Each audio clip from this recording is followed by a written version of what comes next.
In Madrid's cafe culture, they wandered around with no urgency, with no real direction today. Criticisms long levelled at NATO, and so its summit here was a chance to show it's a military alliance which can act. Cue big promises and big money to help Ukraine, the UK and US leading the pack. Our job is simply to vindicate the principle, to stand up for the principle of the right of the Ukrainians to protect themselves. That's what we're doing. That's what everybody in the alliance is doing.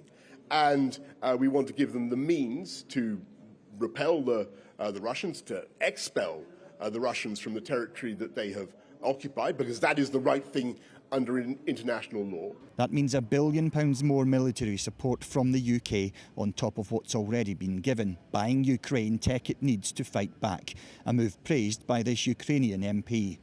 God save the Queen. Thank you to the United Kingdom, to the decision of the government and Prime Minister Johnson, because it is very important for us. As always during last months, the United Kingdom is showing leadership. Do you think NATO is showing enough leadership? It's perhaps more talking, not enough action for Ukraine? Absolutely. The package which was announced of aid, I mean, we are thankful for any aid, but nothing really serious inside. That NATO package includes things like fuel, medical supplies and body armour. The alliance will also put 300,000 troops on high alert, many in eastern member states. Estonia, which borders Russia, has already seen an increase in British troops there.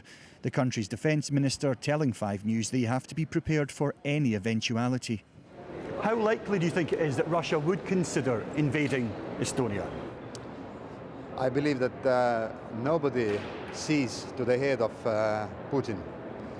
But there are always risks, and we have to be ready to stand against these risks.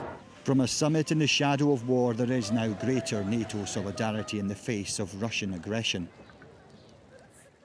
Well, let's go to Madrid to speak to Alan. Good evening to you. And you've been there throughout the summit. And how do you think, very different from the last meeting, how do you think NATO members will view this summit?